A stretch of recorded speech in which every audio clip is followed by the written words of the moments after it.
What's up, everyone? This is On the Brink with Castle Island Ventures, and I'm Nick Carter.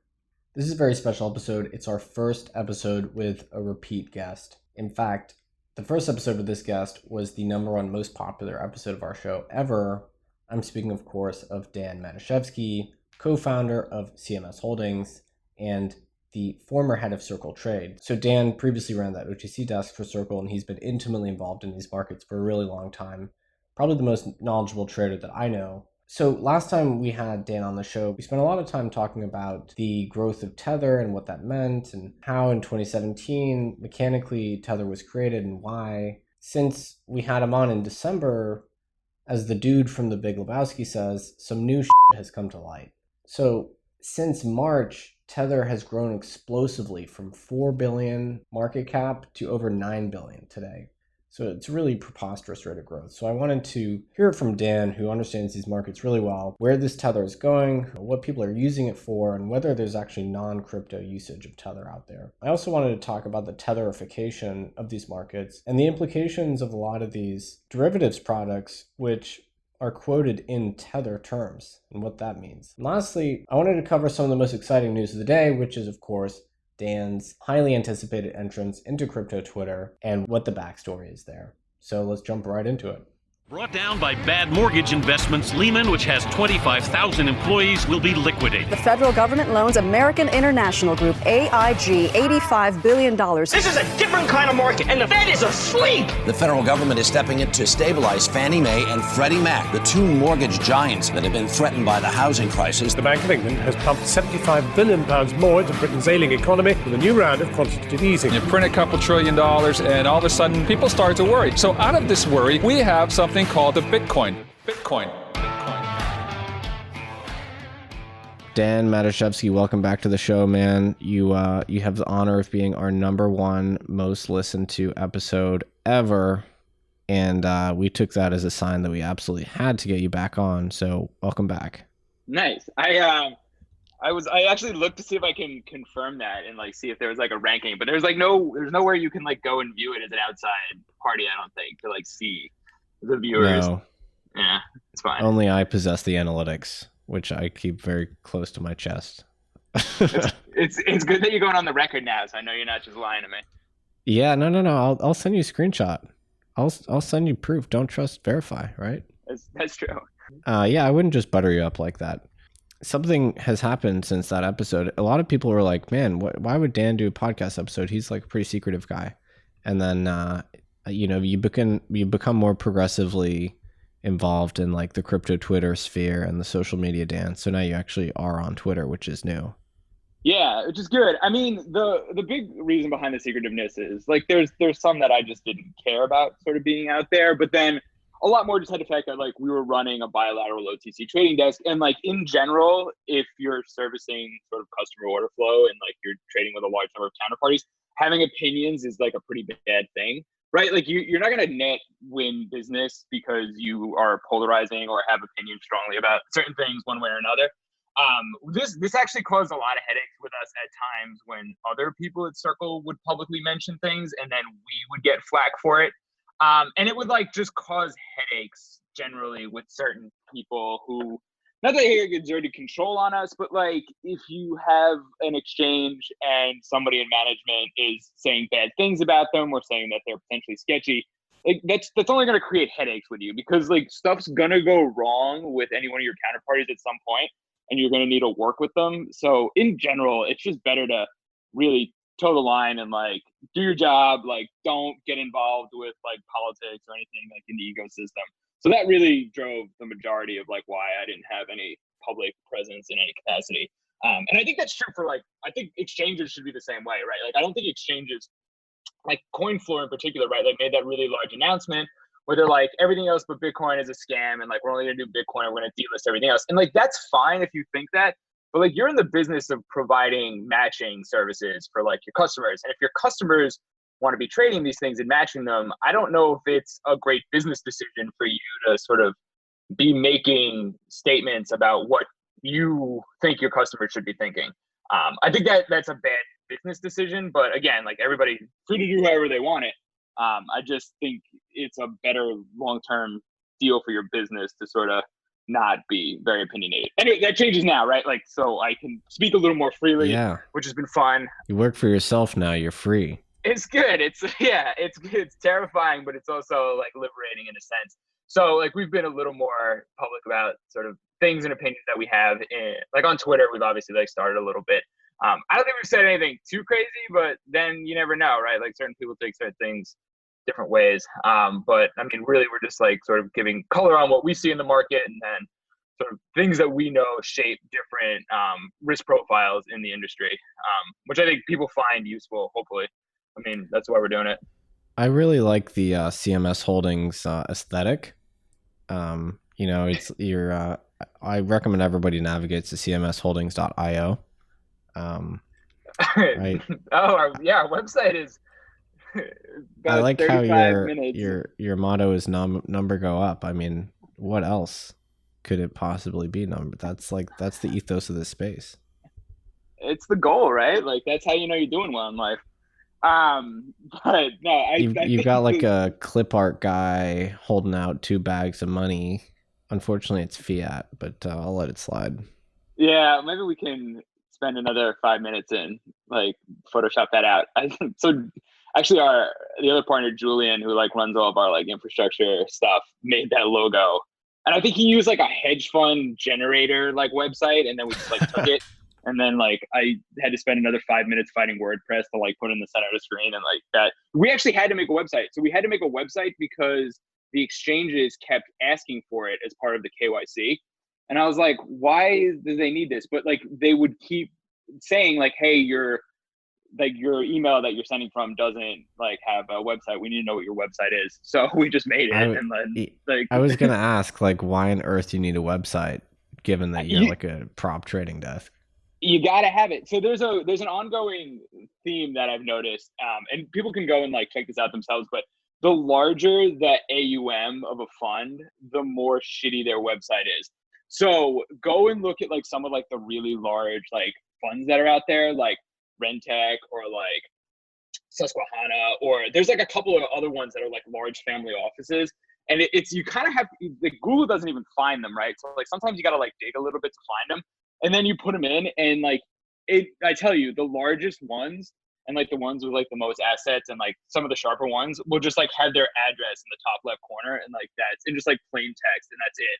And I assume they have to do that for some regulatory reason somewhere, or it's come up like we had to just like put a website out there. But it's always so funny. Like the really flashy big ones are like it's always just such a like negative signaling. It's like way too much time is going in on the marketing of this versus the actual sort of alpha generation. So the best example is Berkshire Hathaway. They have a website that looks like it's from 1994, which it very well may be. It's just plain text. It's amazing. It's great, and it tells you everything you need to know. It's like there's probably like a contact, like an address that you can send mail that won't ever get picked up. Like that's all you sort of need for it. They have a little ad for Geico on there, which is kind of funny. So they just gave Geico the ad space on their very, very plain website. Yeah, I guess that makes sense. It's funny how like having a website in some way legitimizes you in the eyes of an exchange, even if it's like a completely janky website. It's so weird. Yeah, and it was the crypto exchanges that wanted it, and then like we even got it on certain like other sort of like we've done some deals where like they wanted to know that as like part of like an accreditation thing, and I was like, this is like the weirdest question that's like getting asked. But like after the first time, I was like, all right, just like I'll grab a WordPress like thing and just like shove it up there. It like takes 30 seconds. But that apparently is enough of a hurdle to figure out if you know what you're doing or not to invest money. I don't know. It's silly, but. So, Dan, the first time we had you on, and I want to do the odd lots thing. I don't know, like this is all contingent on you being willing to do this. But you know how, I don't know if you listen to odd lots, but they basically have like a few guests that they bring on like every month. And, you know, like the world expert on like whatever the hell the repo market is. They have this guy Zoltan on. So maybe you can be my Zoltan, basically. Nice. And so the yeah, I'll check out the podcast. I'm like obviously have more sort of time in the sense that I'm like sitting around on the desk with like I don't know, it's a community where I can't go anywhere. So I'm always interested in another podcast right now too.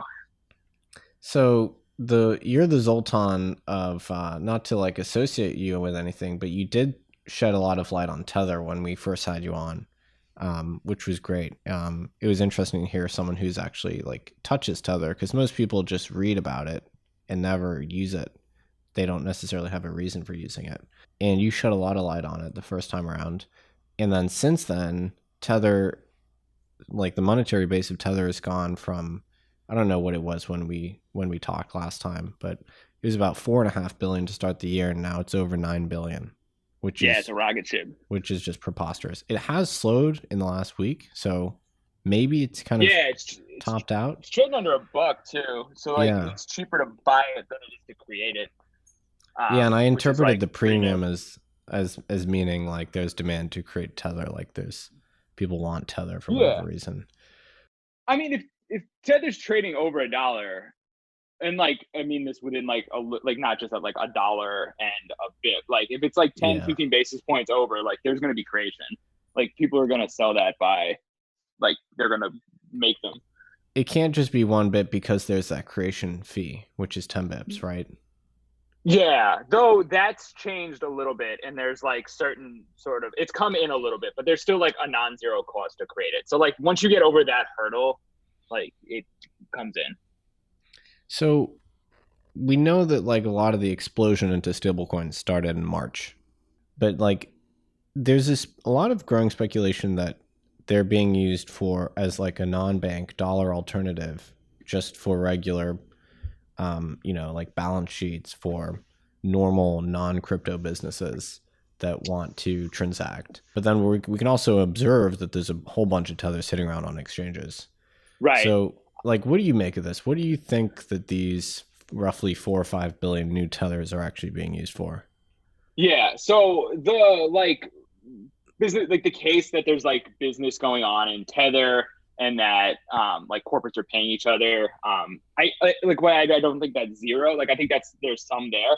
I don't think that drives the needle at all on all this issuance. So I think all this issuance is really people who are two things, right? Like they have their domestic currency that they're worried about, right? So they like are in some geo that holds some currency that they just think is going to like die even more than it has died, right? Like there was like a big risk off in every non-dollar currency going into the year. Totally. That like still may continue going on, right? So there's some of that where people are like, I need to get into dollars, but I don't have a way of holding dollars. And the other like dual thing is like, or there are people that can hold dollars and they absolutely do not trust the entities that they can potentially hold it in, right? Like I think we take a little bit for granted that like in the States, like I can just park my money at JP Morgan or at Bank of America or Wells Fargo, and like I don't know, I'm not like there's not like a seizure concern that I have at any time. But like yes, like the government could come in and like freeze funds for certain people, but like I mean we have due process, and like also we generally just have like a financial system that like operates not completely independently, but a little more so than you have in other geos, right? So if you're very worried that your domestic banking is potentially just like funds that can be seized or haircut. I mean, like the biggest case we've ever seen of this was that whole like Cyprus bail-in thing that went on a long time ago. But there's concerns that like other geos will have the same problem, right? Like if things get way, way, way worse and the currency gets demolished even more, like you have problems that can arise where there's like capital controls that come in place. There's like potential like freezing of funds inside that are like held in local currency like accounts. So basically, if you're really worried, like Tether's a great option, right? So like, yeah, Tether's got some like risk attached to it, but it probably is outweighed by the risk you're concerned about locally. So then you end up just like holding Tether as like an alternative, or like any of the stable coins, but like Tether's been like the big flavor. Now, I think there's a lot of questions that go into why does this all sit on exchanges? Well, so there's a couple reasons why I think that happens. One is like, there's certain exchanges that'll offer you some yield on it too, right? So if you're going to hold it somewhere, you don't want to hold these dollars in your bank account, but maybe you'll keep it on an exchange and you'll earn a little bit on it, right? It's better than not earning a little bit on it. And secondly, I think a lot of people just don't trust holding coins on their own. I mean, this is the same reason you see a lot of like just people's regular holdings of Bitcoin that sit on exchanges, right? People just don't natively trust themselves to be like handling these assets.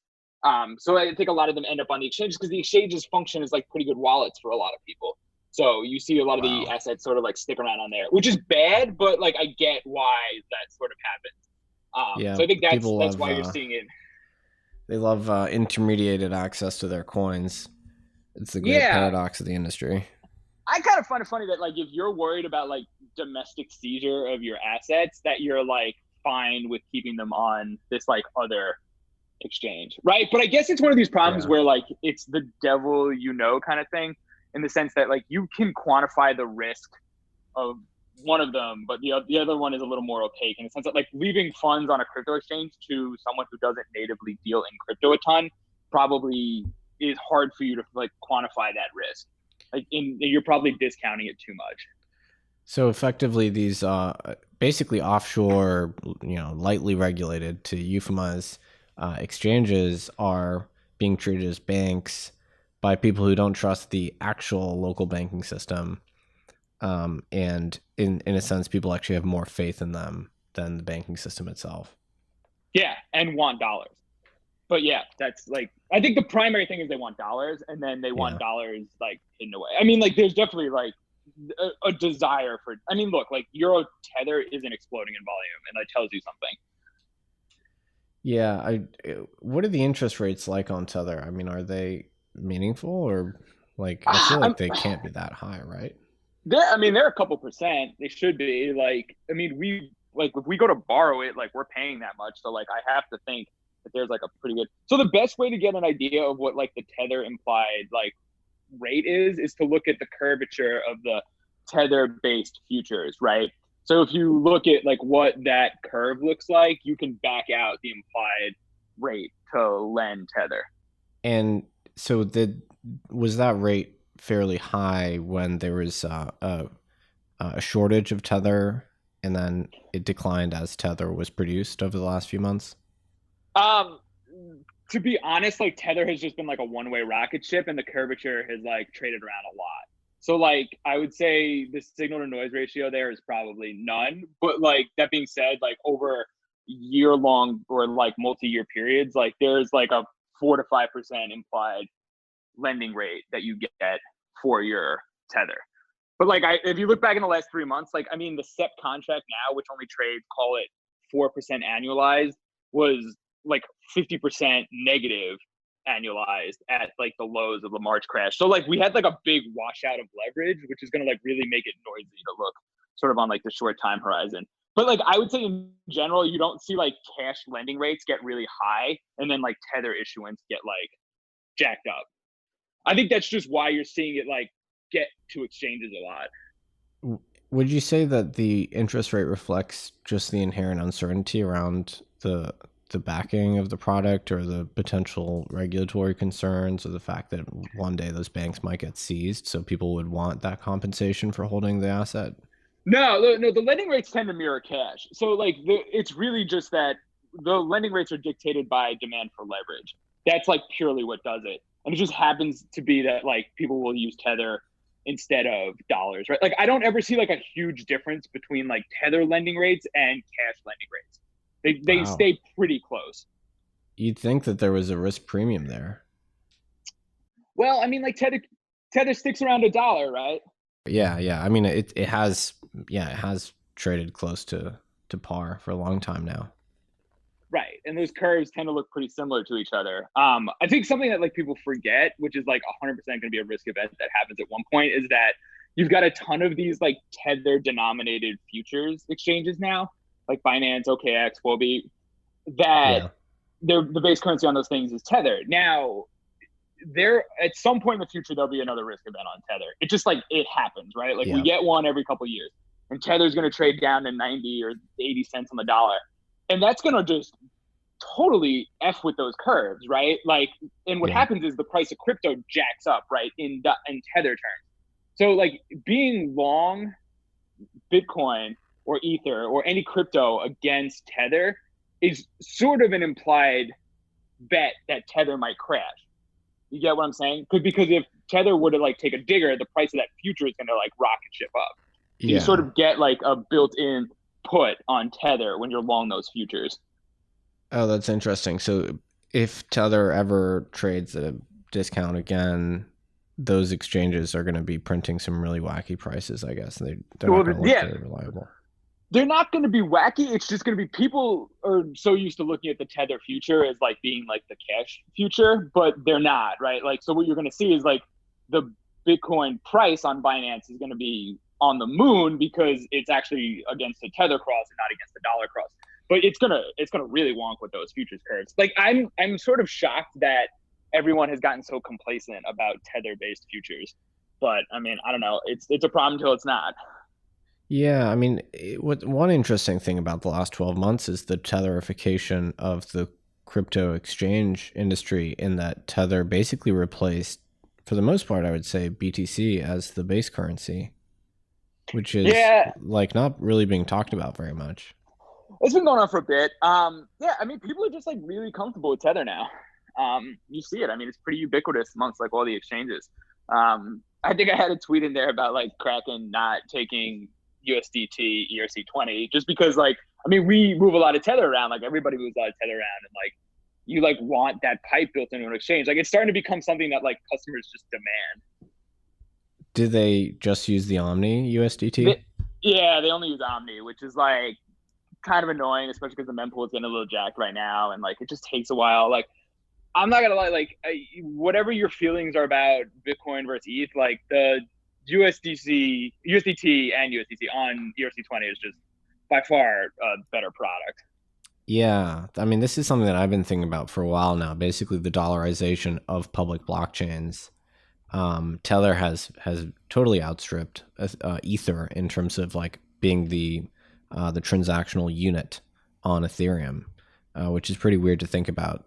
But it's like, you know, Ethereum, the system, doesn't have the ability to, you know, prohibit any, you know, non-native token. So it's not surprising that the dollar-denominated token is the one that kind of takes over. Yeah. Yeah, I mean, like, I think a lot of, like, so I've seen both arguments on this where people have said, like, it's bad for ETH's value prop because you, like, don't need to pay fees in ETH or something, or, like, because, like, no one actually cares about ETH, they care about the dollars. And then, like, the counter to that is, well, like, if you got, like, $50 billion, like, of Tether stapled to the thing, it's got to be worth something of value. Otherwise, the whole thing falls apart. And then, like, there's, I don't know, like, people love to, like, theorize around like why this like may or may not give like the token like underlying value. I think that gets a little overdone at times. Like I think it's a net good for a chain if they're able to like make it useful in an incremental way. And like in general, these stable coins are like very useful things. Like I mean like all the chains fight to get Tether on it, right? Like it's on 5 different chains now. They're not doing that for no reason. Right. Yeah. It's interesting. Like we're returning to these like fundamental theories of like value accrual for native units. And for like a few years there, we just kind of took it as a given that they're valuable. And now we're going back to the basics. Like, wait, why is this stuff worth anything? Yeah, right. It's just like such a classic human thing. It's like, this thing has to be like valuable. So like, we just like bid it to the moon. And then you sit back and you're like, hey, like, maybe it doesn't have any value at all. I'm like, all right, like clearly like it's somewhere in the middle here. But that's like a really hard thing to figure out. Yeah, I mean, you definitely like one interesting maybe counter to your point there is like Tether kind of like maybe just is indifferent as to where it circulates, like which blockchain it's on. I mean, I don't know actually. So like you have a strong preference for like ERC20 Tether as opposed to like Tron Tether or Omni Tether or EOS Tether? So truth be told, like I just want whatever is the most seamless and fast enough. Like I think like there's like people have made this argument like, oh, if you use it on this chain, you can have it in like sub millisecond like blockchain. And like that's fine and good, and like yes, that's like marginally better. But like it's one of these things where it's like it's good enough, right? Like I just want it to be there in like the next couple of minutes. Like I don't need to like I don't want it to be there in the next couple hours. Like I got to sit around and like well, but like it being there in a minute and it being there in like half a second, like I don't know, like maybe there's like a huge difference there. Yeah, it's just not like maybe some like high frequency does cares. Like I doubt it though, because like also then you're waiting on the exchange to still credit it. Like it's not immediately sort of seamless as they make it out to be. Well, that's the thing. It's like there's still that settlement risk. Like you still have to deal with an escrow period, and that's like, in my opinion, a function of security spend. Although exchanges don't always see it that way. Yeah, No, but I was gonna say, so the other point is like ETH is just good because like everyone's got it. Like it's on every exchange, you know? So like it's pretty ubiquitous in that sense. Like you run into more issues with like TRC20 in that like it's just not supported a lot of places. So it's not as useful. For the Tron tether, is that something that you think is just marketing? Like Justin has somehow convinced people to create $2 billion worth of tether, or is there actually revealed demand there? I think it's like marketing. Like I don't think people are like genuinely asking for it over like ERC20. But like also you got to remember it's you can seamlessly swap it on a lot of these now. So like right like at exchanges. if it's like yeah, so if it's like you could just be like marketing being like, oh, like I'm doing Justin Sun a solid, like I'm making him some TRC20 and then like I can immediately swap it for whatever I want. Like you're a little more agnostic as like an issuer. Because if you're custodying tether with an exchange, you can just have it in basically whatever format you want. Yeah, and then like once in a while they have to like you'll see it with like the prints, right? Like they'll destroy a couple 100 million of one chain for the other, and like they just swap it. But like the tether folks are like very like helpful and they're pretty easy about that. So I think the exchanges are pretty comfy holding on all of them. So all right, so that's good on tether. I think that's definitely shed some light on what's going on there.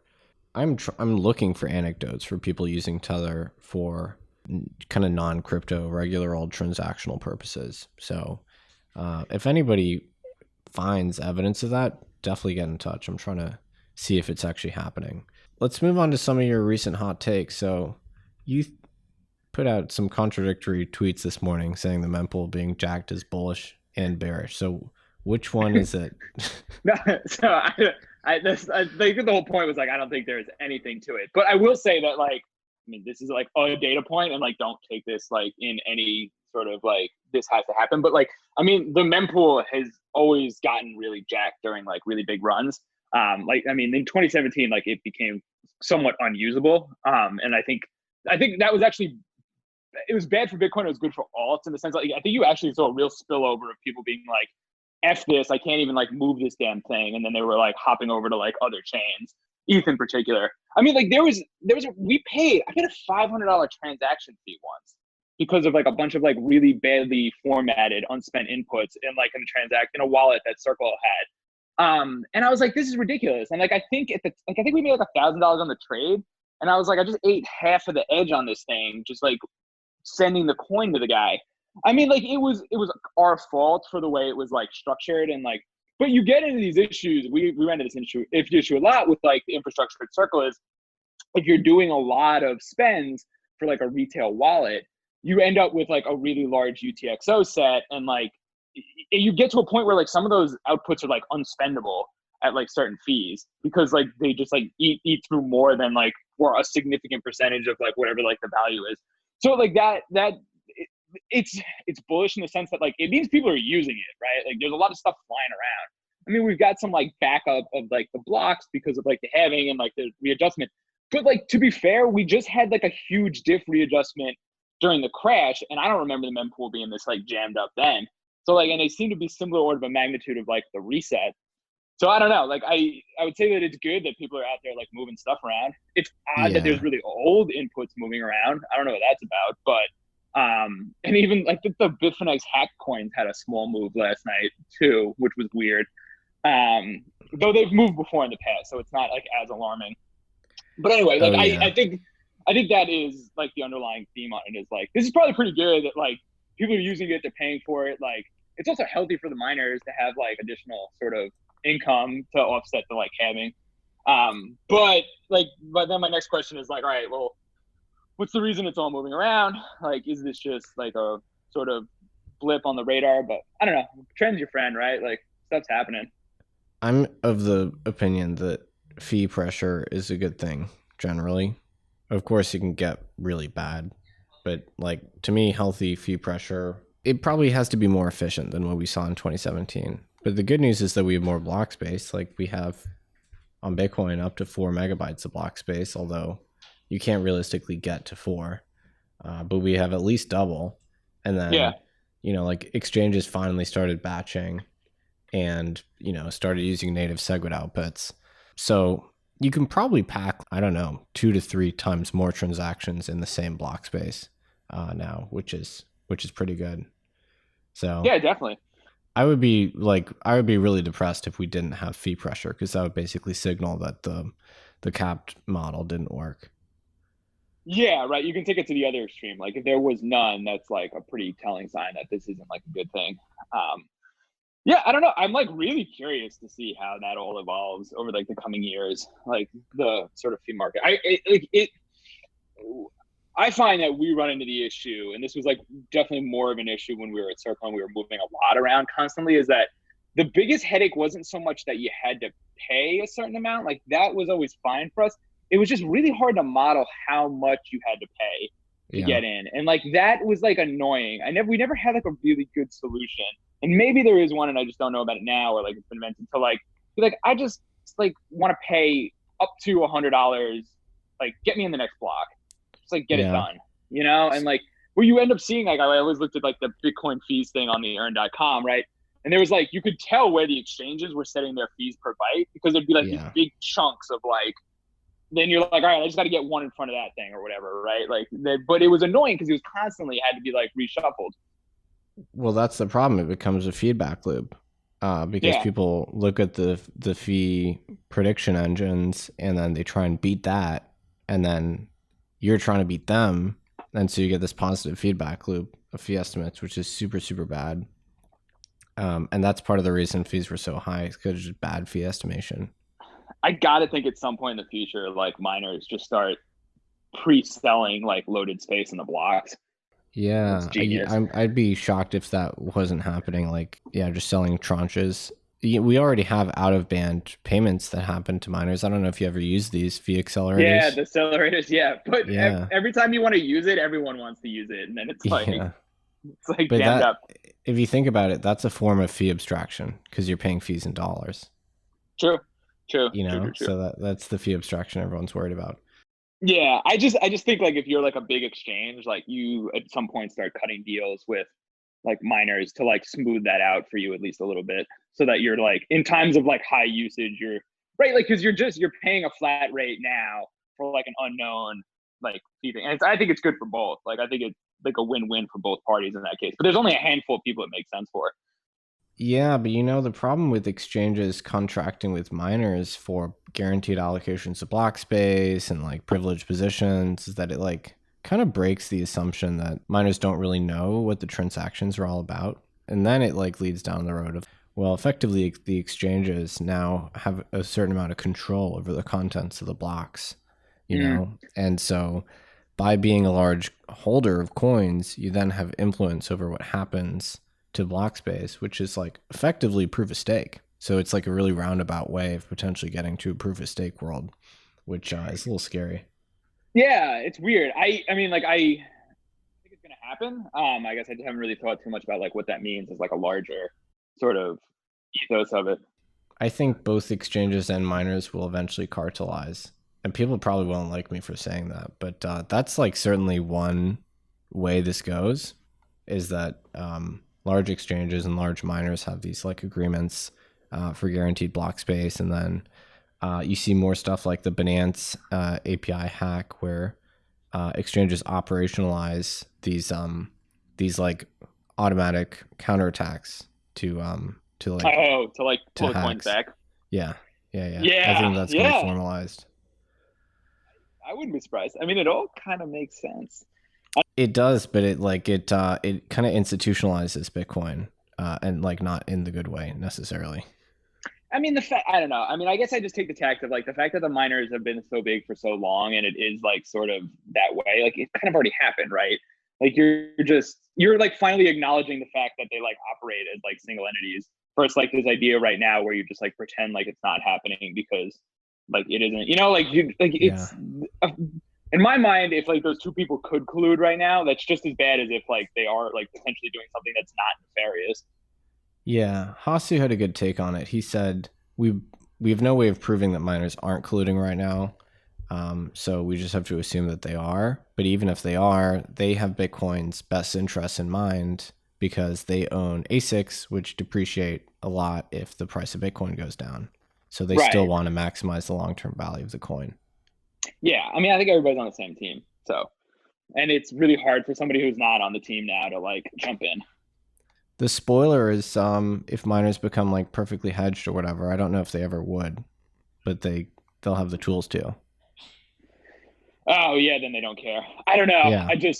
Any miner or anybody that I've ever seen to like put that much like work into this thing, like they're still trying to get as long as possible. I think we talked about this last time I was on too. It's like they're and this is the thing too, though. Like I said this that first time, like the guys who have been willing to take the most risk, like to the exposure of the coin, have done the best. Like maybe not over the last 2 years, but like over the long term, absolutely. So like if you were the guy who was like, I'm not going to take any risk, I'm going to hedge everything, you're probably dead. You probably didn't make it. Yeah. Like you got just out like hustled by the guys who want to take more risk, and now they have all the balance sheet. So that matters a lot, I think. Yeah, and all the miners I've ever met have been super big fans of the coin and like wanted to be long and viewed mining as a way to get long. So. Oh yeah, totally. Yeah, I mean that gets pitched. I mean, we see a lot of decks like that where it's not about like, oh, if you invest this much dollars, you'll make this much money. It's like if you invest this much, you'll get this much coin out of like this close basis. Like that's like how a lot of them get pitched. So on that topic, so FTX now has hash rate futures, I think. Is that right? They have a product. Yeah, they do. They do. So you're a noted fan of FTX. I love FTX. What is it about FTX that you like so much? Well, I mean, the biggest thing they did at the gate is that they like collateralized everything in cash, which like I think was just like a needed sort of reset from the BitMEX model, which we saw go absolutely like pear-shaped in March. And like that's always been like a big concern for us. And like I'm not some genius. I didn't like be like, oh, I knew this was gonna happen. Like clear. This has happened multiple times before. Like it wasn't BitMEX always, it was OKX back in the day. And like the curve would implode and like everybody was collateralized in the asset and it would just like fall apart. So like there's a long history of this really negative, terrible tail risk on the exchanges happening. Which is why like we've always wanted an option to like collateralize it in cash. And like finally we sort of got that option. And like they let you collateralize it in coin too if you want, which is like good. But it's a little so the problem is like in simple terms is that if your collateral is based in Bitcoin and then you have a liquidation risk based on that collateral, and if Bitcoin starts dropping, then there's like some convexity that emerges there. Right. And I think like in general that convexity, like that risk profile is lost on a lot of traders. Is like they're like, oh, like if it goes down, they're not aware of the non-linearity. Like, exactly. And very much so. And I think the smart guys are, but I think a lot of people aren't on there. And I think that leads to like unnecessary like liquidation, specifically to the downside. I think it's why you get like very exacerbated moves down versus up. Anyway, so like obviously CME has the same model, right? Like everything's cash on there. But like FTX is nice because it's got a whole suite of crypto that we can trade. And like it's really liquid, but I mean, we've said this since the gate, like the biggest risk we know is that like Alameda backstops a lot of that liquidity. So like you're taking some counterparty exposure there, but we were obviously willing to like deal with that risk and like have it on. So yeah, like been big fans of them sort of since the gate. Ryan, who ran Asia for me when I was at Circle, went there actually too. So we've always like kept up with him on that side, and like I don't know, in general, been like a big fan of the platform. But yeah, they just launched like the hash rate futures contracts. I think they go out 4 quarters, so it's pretty long tenured stuff. On the topic of CME, by the way, so what do you make of this massive ramp in open interest on CME, which has been talked about a lot? Yeah, so there's a couple things going on here. And they all tie into the same concept that like I'm a big seller in general historically of like this institutionalization like of crypto, but I think you're actually seeing some real like institutional flow into the asset class. Like I mean the Paul Jones thing is obviously like institutional flow. I like that, you can't deny. He said it, he's doing it. But like the other big thing that I think is happening that like people may or may not be paying attention to is like GBTC is getting a ton of issuance. And if you're a fund, like that's kind of the best way for you to get in the door still.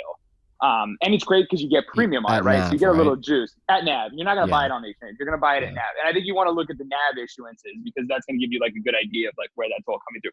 A lot of that is going to be guys that are just doing the R, but I think some of it now you're starting to get people that are looking to hold it outright. I mean, like the numbers on GBDC are pretty staggering. They're at the point where like I don't believe that it's just all the arb trade. No, it's definitely not. Because like you'd think that arb would come in. So like some of that's getting like warehoused. But that being said, like even if you're warehousing it, you should still sell it in 6 months, collect the premium, and like redo it. But so anyway, like I guess the point is like I think you're really seeing like actual like sort of high ticket institutional interest in the asset class, and it's going through there, and it's going through CME. So like if you do trade futures in like whatever your entity is, like your family office, your like macro fund, like CME's like those futures are like a good option for you to like trade it. So I think the interest there growing is like definitely showing you some more interest from that side of the table. But those two things in particular, like their growth is like, I think it's a pretty big deal. And I think it's being discounted in general by a lot of people.